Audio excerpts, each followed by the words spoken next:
Et salut tout le monde, c'est Blue, on se retrouve aujourd'hui pour une nouvelle vidéo review après le break d'une semaine. On se retrouve pour le retour des reviews sur DBS avec l'épisode 82. Cet épisode va essentiellement traiter de l'affrontement entre Sangoku et Toppo, puisque maintenant on sait que Sangoku est considéré comme l'être maléfique, le diable par tous les univers, par tout le monde, hormis son propre univers, parce qu'il est à l'origine de l'organisation de ce foutu tournoi. Et c'est pour ça que Toppo vient vient se montrer et vient défier Sangoku, pour lui montrer que la justice règne et que il est vraiment vu comme le méchant. C'est incroyable de voir que cet univers 11 qui a l'air quand même vraiment très fort n'est pas capable de se rendre compte que Sangoku n'est pas un mauvais, n'est pas mauvais, mais je pense que c'est l'excitation du tournoi qui fait ça, mais ça devrait pas durer, je crois. Sangoku ne devrait pas être vu comme le méchant très longtemps. Alors déjà de cet épisode-là, moi j'ai bien aimé parce que le combat tout simplement est pas mal. Il est pas mal, même si, comme tous les combats dans DBS depuis le début, il est court, mais en même temps on s'attendait pas à grand chose, le tournoi n'a pas commencé, donc voilà. Il est très court, mais niveau de l'intensité, c'était pas mal. C'était pas mal, surtout à partir du moment où Son Goku se transforme en Super Saiyan Blue. Là, on a quelque chose de vraiment pas mal. Parce que sinon, Son Goku, quand il était en Super Saiyan, on voyait clairement la domination de Toppo. Toppo est largement supérieur, on nous le montre bien. À partir du moment où Son Goku devient Super Saiyan Blue, là c'est vraiment, j'ai envie de dire 50-50, c'est vraiment égalité entre les deux. Et alors, pour moi cet épisode-là a deux enseignements, c'est-à-dire que on apprend durant l'épisode qu'il y aurait éventuellement plus fort que Toppo. Donc on apprend déjà pourquoi Toppo est là. Toppo est là pour être le garde du corps de Kai, le Kaioshin de l'univers 11. Donc il n'y avait rien de spécial en fait. Il était juste là pour être son garde du corps, sans plus. Donc il n'y avait rien de spécial. Et on apprend qu'il y aurait plus fort que lui. Et que ce serait ce fameux guerrier qu'on voit dans l'opening affronter Sangoku. Ce fameux Jiren qu'on appelle Jiren le gris dans l'épisode. Et qui ressemble à un gris, aux fameux extraterrestres qu'on peut voir sur internet. C'est ça, je pense que Toriyama d'ailleurs s'est inspiré de ce personnage pour... c'est inspiré des images d'extraterrestres qu'on voit dans les documents sur internet pour créer ce personnage. Voilà, moi ça m'a fait penser à ça. Mais donc on apprend que ce Jiren serait plus fort que Toppo, et serait plus fort que ce qu'a pu montrer Sangoku dans cet épisode-là. Alors c'est intéressant parce que Sangoku à la fin se transforme quand même en Super Saiyan Blue, Kaioken Blue, carrément, donc maintenant on voit que Sangoku maîtrise bien cette transformation. Au début c'était vraiment assez difficile pour lui, et là il le maîtrise vraiment beaucoup mieux que la première fois où il l'avait affronté Hit. Donc déjà ça nous... Pour moi il y a deux enseignements dans cet épisode-là, c'est que d'une part on a les Bright Troopers qui sont vraiment super intéressants. On a d'une part un Toppo qui n'a pas montré tout ce qu'il savait faire, ça j'en suis certain. Et d'une autre part, on a un Jiren derrière qu'on n'a pas encore vu. On n'a pas encore vu se battre, donc à mon avis ça va être vraiment super intéressant. Et puis il ne faut pas oublier les autres membres de cette troupe qui sont toujours inconnus. Donc il y a, je pense, qu'il y a l'être qui ressemble à Beerus, il y a peut-être éventuellement la fille qui se transforme en Super Saiyan légendaire. Puis on a encore un ou deux autres, je ne sais plus à quoi ils ressemblent, mais bref. Un qui ressemble à un paracommando, je crois, ou alors je me gourde de troupes, je crois que c'est ça. Enfin bref, on verra au tournoi, mais je pense que cet univers 11 a l'air vraiment super intéressant, parce que je me demandais d'ailleurs si en plus ces membres des Pride Troopers que sont Toppo et Jiren ne sont pas plus forts que leur dieu de la destruction. Mais c'est un peu difficile de répondre à cette question, c'est impossible, parce qu'on n'a pas encore vu Vermoud, le dieu de la destruction de l'univers 11, se battre, donc on ne sait pas exactement s'il est plus fort. Donc on verra ça, j'espère, lors du tournoi. Les dieux de la destruction, c'est pas sûr, mais on verra bien. Donc voilà, ça d'une part on a ça, ces Pride Troopers qui sont vraiment super intéressants et plein de mystères, donc c'est à mon avis... Toppo n'a pas encore tout montré, ça c'est évident, et alors Jiren, j'ai vraiment hâte de le voir. Et alors deuxième enseignement de cet épisode-là pour moi, c'est que je pense qu'on peut être quasi sûr à 100% d'avoir une évolution de Son Goku. Pourquoi ? Parce que regardez à quel point maintenant la Toei nous balance le Kaioken Blue comme si c'était normal, quoi. Je veux dire, ils nous le balancent comme si c'était une simple transformation en Super Saiyan, quoi. Pour eux, c'est tout à fait normal, et on voit de cette manière-là, on voit que Son Goku maîtrise beaucoup plus facilement cet état maintenant. Il maîtrise beaucoup plus facilement cette transformation. Donc pour moi, ça paraît sûr et certain, soit qu'il est déjà à ce moment-là capable de surpasser ce niveau-là, mais dans l'épisode, on voit le grand prêtre qui à un moment donné met fin au combat, donc on ne sait pas trop où est-ce que ça aurait pu aller, hein, mais d'après ses dires, ça aurait pu aller très loin, et à partir de ce moment-là, il y aurait certainement eu un mort, puisque les deux combattants élevaient leur énergie tellement loin que voilà, ça aurait pu tout détruire, y compris un des deux combattants, si pas les deux. Donc voilà, est-ce que Son Goku à ce moment-là est déjà capable d'aller au-delà de ses limites ? Je sais pas, mais dans cet épisode-là, Son Goku a l'air très sûr de lui. Vraiment très très sûr de lui.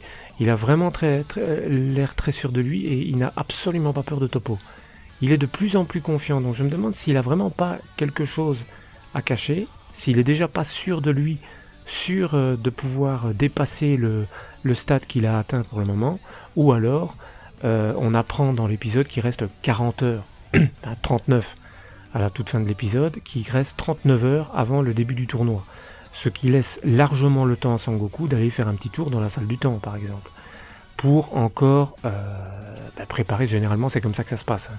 C'est comme ça qu'ils préparent leur coup. Donc voilà, ça déjà je pense qu'on peut être sûr presque à 100%, du moins 99,99%, qu'on aura une nouvelle évolution de Son Goku lors de ce tournoi, ou alors si jamais le tournoi débouche sur autre chose et sur un vrai combat, on va avoir quelque chose. À mon avis, on va avoir quelque chose, ça c'est sûr et certain, mais quoi, je sais pas, mais ça, à mon avis ça va être kiffant, donc il faudra voir maintenant ce qu'on aura, mais ça va être bien.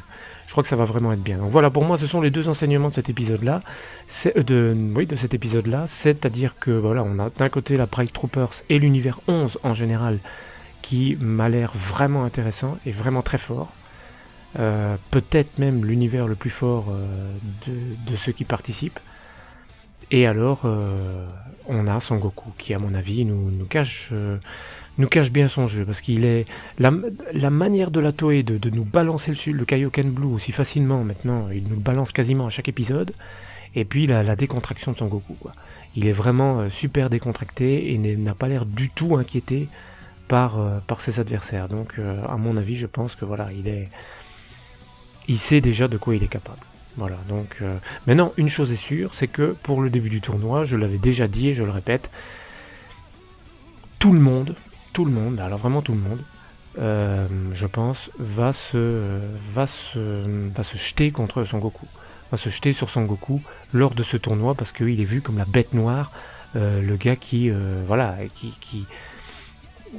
est à l'origine de tout ça, donc tout le monde va vouloir déjà l'éliminer dès le début du tournoi. Ça c'est faisable. Donc il faudra peut-être qu'il y ait une stratégie qui soit mise au point, et que les autres participants de l'univers 7 puissent quelque part protéger Son Goku, même s'il n'a pas vraiment besoin de protection, mais bon, si tout le monde se met contre lui, ça va être un petit peu difficile. Donc voilà. Mais moi je le sens bien, ce tournoi, je le sens bien. Et j'attends ça avec impatience. Alors maintenant, qu'est-ce qu'on peut voir dans cet épisode-là également, c'est que une petite chose qui m'a fait rire, c'est que apparemment les anges ne sont peut-être pas si parfaits entre eux. C'est-à-dire qu'on a pu voir une petite scène, et ça m'a directement frappé, où apparemment Whis, à un moment donné, il dit à Margarita, qui est qui est l'ange de l'univers 11, il lui dit à un moment donné de se taire. Donc apparemment, il y aurait des petites tensions entre frères et sœurs, parce qu'ils sont frères et sœurs, entre anges. Il y aurait des petites frictions, donc pour ça j'ai trouvé ça cool. Enfin, il faudra voir comment ça va évoluer, mais voilà. Donc, comme quoi il pourrait y avoir des petites tensions au sein des anges, et peut-être même au-dessus. Au niveau de leur père, le grand prêtre. Voilà, ça ce sont les éléments que j'ai relevés dans cet épisode-là. Maintenant, voilà, le prochain épisode, il n'y a rien à dire. Je vous ai balancé la preview de l'épisode sur ma chaîne hier, mais j'ai hésité à le faire à un moment donné parce que je me suis dit, oh la vache, là, je pense que la semaine prochaine, on n'aura pas forcément un épisode super intéressant, il n'y aura pas beaucoup à dire. J'espère que d'ici là, on aura peut-être des informations intéressantes pour lesquelles on pourra un petit peu discuter, parce que l'épisode n'a pas l'air super intéressant, c'est tout simplement Bra, la fille de Bulma et Vegeta qui va naître, et on apprend que Vegeta ne serait pas décidé à prendre part au tournoi dans un premier temps parce qu'il veut rester avec sa femme, mais on sait bien qu'il va participer, donc c'est inutile de nous faire un suspense, on sait bien qu'il va participer. Donc voilà, le prochain épisode, bof, c'est pas terrible. Les prochains épisodes, on a eu des infos par rapport aux prochains épisodes, je pense que l'épisode 83, 84 et 85, je sais plus. Non, je pense 83, 84, enfin, je suis plus sûr, mais en tout cas, ce qui est certain, c'est que on n'apprend rien de vraiment intéressant, si ce n'est que les Kaioshin, à un moment donné, vont se réunir dans un prochain épisode. C'est pas le prochain, c'est celui d'après, je crois. Ils vont... non, c'est pas celui d'après, je pense que c'est le 85, alors. Ça serait peut-être le 85, je suis plus sûr. J'ai pas vérifié avant de faire la vidéo, mais voilà. Maintenant, on nous en dit pas plus. On nous dit simplement que Son Goku va réunifier tout le monde pour le tournoi. Il va aller chercher ses 17, le fameux retour de ses 17. Et puis on apprend que les Kaioshin vont se réunir dans l'univers 11, si je ne me trompe pas, vont se réunir pour une raison qu'on ignore actuellement. Donc pourquoi ils pourraient se réunir, ça pourrait être une question... à débattre. Quel est votre avis sur la question? Moi honnêtement j'y ai pas vraiment réfléchi. Déjà peut-être pour mettre au point un plan de survie, je sais pas. Honnêtement je ne sais pas. Peut-être que durant cette fameuse réunion des Kaioshin on en apprendra un petit peu plus sur ce qui se passe, mais moi j'attends d'y être avant de faire des prévisions qui n'auraient pas vraiment de sens, puisqu'actuellement on n'a pas beaucoup d'infos à ce niveau-là. Voilà, c'est tout ce qu'on apprend au niveau des prochains épisodes. On n'a vraiment rien à se mettre sous la dent, donc il faudra attendre, je pense, un bon mois, voire plus, avant de réellement voir le tournoi commencer. Donc je pense que le tournoi commencera d'ici peut-être fin avril, début mai, quoi. Voilà, malheureusement, on devra encore attendre, je crois, d'ici là, avant si les Japonais ne nous font pas encore une coupure. Ce que j'espère pas, parce que bon, c'est vrai qu'on en a quand même, ça va encore, mais les coupures de 15 jours, c'est vrai que c'est un petit peu chiant, dans la mesure où il y a des épisodes qui tirent déjà en longueur. Alors quand on nous fait des pauses, c'est vrai que ça met beaucoup de temps à arriver au vif du sujet, donc j'espère que ce tournoi va être intéressant et va nous en apprendre plus sur Son Goku et sur d'autres, quoi. Une évolution de Son Goku, enfin des gros fights, je pense que c'est ça qu'on veut. Et voilà, c'est tout. Donc pour cet épisode 82, je pense qu'il n'y a rien d'autre à dire. Dans les commentaires, allez-y. Dites-moi ce que vous en avez pensé, mais moi je pense que j'ai relevé ce qui était important à relever. Je pense que maintenant il faudra attendre les prochains épisodes pour savoir exactement ce que tout ça cache. Voilà, donc sur ce je terminerai en vous disant que n'oubliez pas que j'ai fait une vidéo FAQ juste avant celle-ci, donc c'était juste avant la preview de l'épisode 83. Je vous avais fait une vidéo FAQ dans laquelle vous pouvez me poser vos questions, et alors bientôt je reprendrai toutes ces questions et je vous répondrai dans une vidéo, parce que je trouvais que c'était plus sympa que de vous répondre comme ça directement en commentaire. Donc je reprendrai ces questions qui se trouvent en bas de la vidéo FAQ, je répondrai, Et donc, si vous le souhaitez, vous allez sur cette vidéo que je ne mettrai normalement en mode cliquable sur cette vidéo aussi. Vous y allez, et si vous avez des questions, n'hésitez pas, j'y répondrai normalement très bientôt. Voilà, sur ce, je vous dis à bientôt pour une prochaine vidéo. Salut tout le monde!